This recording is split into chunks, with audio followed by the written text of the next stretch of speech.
इस रात की पुकार में जब हवा तेज गति से चल रही थी तो पुराने स्कूल की दीवारों ने अतीत की छापें छुपा रखी थीं।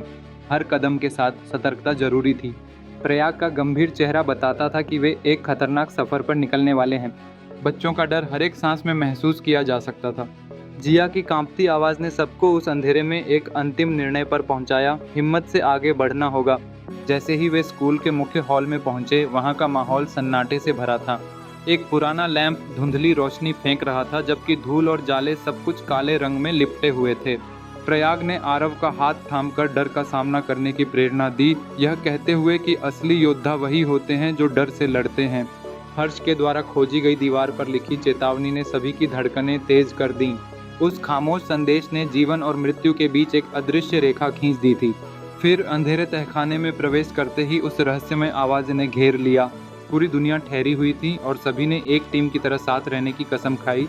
जब प्रयाग ने ज्ञान का पत्थर खोला तो नीली रोशनी ने सभी के चेहरे को रोशन कर दिया।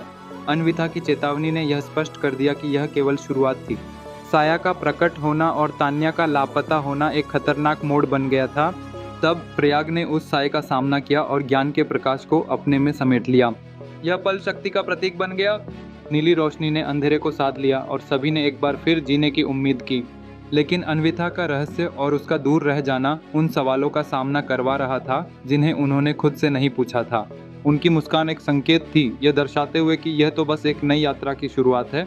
इस सारे घटनाक्रम के बाद एक नई किताब की झलक में ये समझ आ रहा था कि राज और रहस्य जिन लोगों को घेरते हैं, उनका अतीत एक अनजान रहस्य को छुपाए हुए है।